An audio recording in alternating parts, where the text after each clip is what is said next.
మోడీ 12 పాలనపై బీజేవైఎం ఆధ్వర్యంలో నమో మోడీ జెన్జీ అంటూ కూడా ప్రోగ్రాం నిర్వహించారు. ఈ కార్యక్రమానికి అతిథిగా బీజేపీ ఎమ్మెల్సీ అంజిరెడ్డి హాజరయ్యారు. ఒకసారి అంజిరెడ్డి గారిని అడిగి తెలుసుకుందాం. అసలు ఉద్దేశం ఒకసారి మాట్లాడించేటువంటి ప్రయత్నిద్దాం.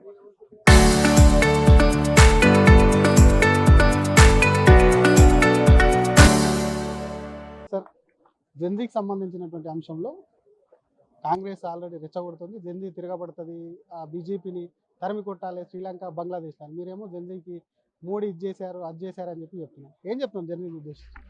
ఒకటే చూస్తూ ఉన్నారు జంజీరు యువకులంతా నరేంద్ర మోడీ గారు వేరే దేశం పైన ఏ విధంగా ఆహ్వానిస్తూ ఉన్నారు, అదేవిధంగా ఏ విధంగా ముందుకు పోతా ఉన్నారు. తర్వాత ఎన్ని కాలేజీలు ఉండే ఎన్ని కాలేజీలో ఇంక్రీజ్ చేయడానికి, ఎన్ని ఎయిర్పోర్ట్ ఉంటే ఎన్ని ఎయిర్పోర్ట్ ఇంక్రీజ్ చేశారు. ఆ డాక్టర్ల విషయంలో తీసుకుంటే 55,000 మంది డాక్టర్లు ఉంటాయి, ఈరోజు 128,000 డాక్టర్లు. ఎయిర్పోర్ట్లు 68 ఉంటే 135 ఎయిర్పోర్ట్లు అయినాయి. మన తెలంగాణ విషయంలో తీసుకుంటే ఒక ఎయిర్పోర్ట్ ఉన్నదని ఇంకా 2 ఎయిర్పోర్ట్లు చేస్తున్నాం. ఒకటి ఆదిలాబాదు, ఒకటి వరంగల్. నీకు రైల్వే స్టేషన్లో, తర్వాత ఎలక్ట్రికల్ ట్రైన్స్ల విషయంలో, తర్వాత బుల్లెట్ ట్రైన్ల విషయంలో, బుల్లెట్ ట్రైన్లు 5 ఇస్తే 5 తెలంగాణకు 3 ఇవ్వడం జరిగింది. అదేవిధంగా యువకులు ప్రతి ఒక్కరు బ్యాంక్ అకౌంట్ ఉన్నది. ఈరోజు యూపీఐ ద్వారా డిజిటల్ ఇండియా ప్రపంచంలో #1 కావడం జరిగింది. గతంలో ఏమన్నారు, ఇది భారతదేశం ఏం నడుస్తూ ఉంటుంది, డిజిటల్ ఇండియా ఏమి నడుస్తుంది, ప్రతి ఒక్కరు చేద్దాం ఉన్నది. అదేవిధంగా ఏ స్కీమ్స్ పెట్టినా డీబీటీ ద్వారా, డైరెక్ట్ బెనిఫిట్ ట్రాన్స్ఫర్ ద్వారా ప్రతి ఒక్కరికి అవినీతి లేకుండా 100 రూపాయలు అక్కడికి ట్రాన్స్ఫర్ చేస్తే 100 రూపాయలు వాళ్ళ బ్యాంక్ అకౌంట్లో వస్తున్నాయి. ఇది మోదీ గారి ఘనత. మీరు ఇన్ని చేస్తామంటున్నారు కానీ ఉద్యోగాలు కల్పించడంలో నిరుద్యోగం అనేది కూడా దేశంలో పెరిగిపోతుంది. కేవలం హిందుత్వం ఎజెండాతోనే బీజేపీ ముందుకెళ్తుంది అనేది ప్రధానమైన ఆరోపణ. మీరు ఒకటే గుర్తుపెట్టుకోండి, ప్రతి ఒక్కరు ఇంజనీర్ టెక్నాలజీ బాగా పెరిగిపోయింది.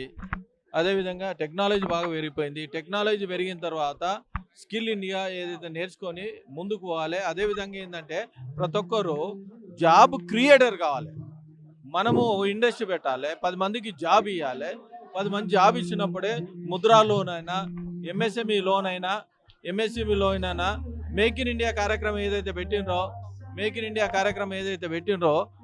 ఇన్ ఇండియా కార్యక్రమంలో ప్రతి ఒక్కరు మన వస్తువులు మనం తయారు చేసి మనమే కొనాలనే ఉద్దేశంతో ఇంత పెద్ద కార్యక్రమం పెట్టిన తర్వాత టెక్నాలజీ ఉపయోగించుకొని ప్రతి ఒక్కరు ఈరోజు ఎంత నాలెడ్జ్ ఉందంటే ప్రతి యువతకు వాళ్ళు హిమ్సెల్ఫ్ ఇండస్ట్రీ పెట్టుకోడానికి వితౌట్ సెక్యూరిటీతో లోన్ ఇస్తూ ఉన్నాం.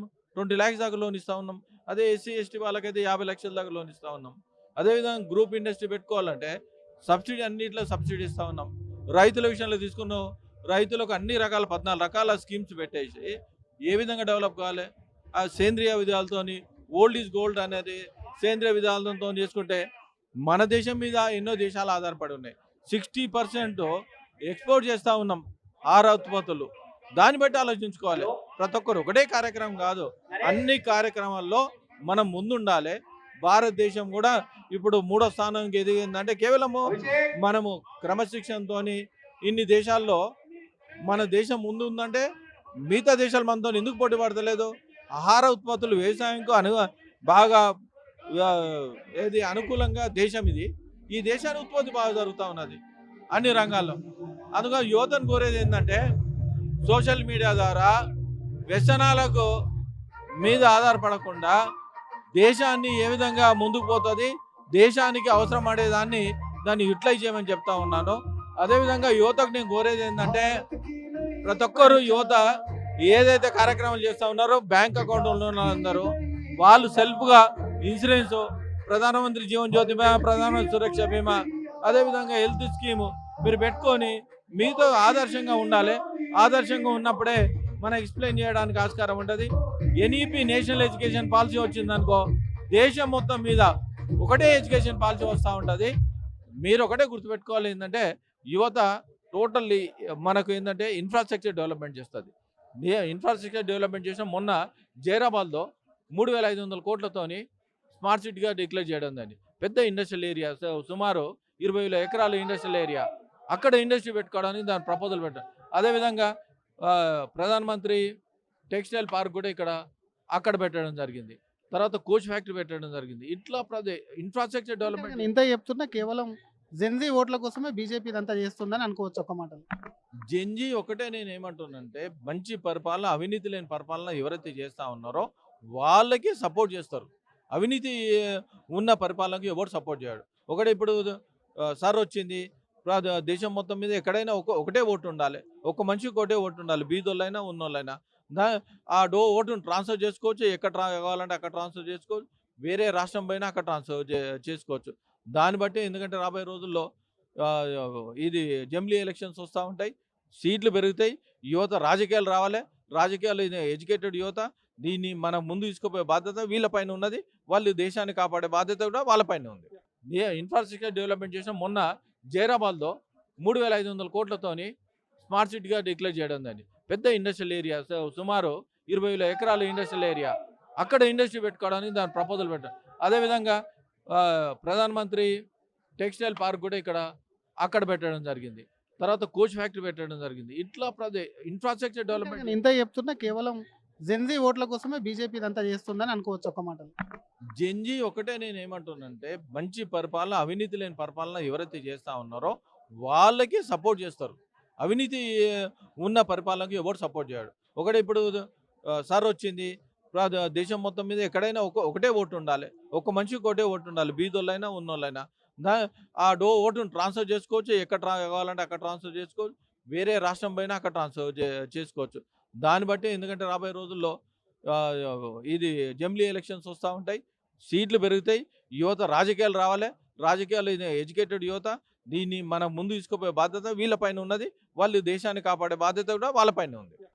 ఇన్‌ఫ్రాస్ట్రక్చర్ డెవలప్‌మెంట్ చేసిన మొన్న జైరాబాద్‌లో 3,500 కోట్లతోని స్మార్ట్ సిటీగా డిక్లేర్ చేయడం దాన్ని. పెద్ద ఇండస్ట్రియల్ ఏరియా సుమారు 20,000 ఎకరాల ఇండస్ట్రియల్ ఏరియా.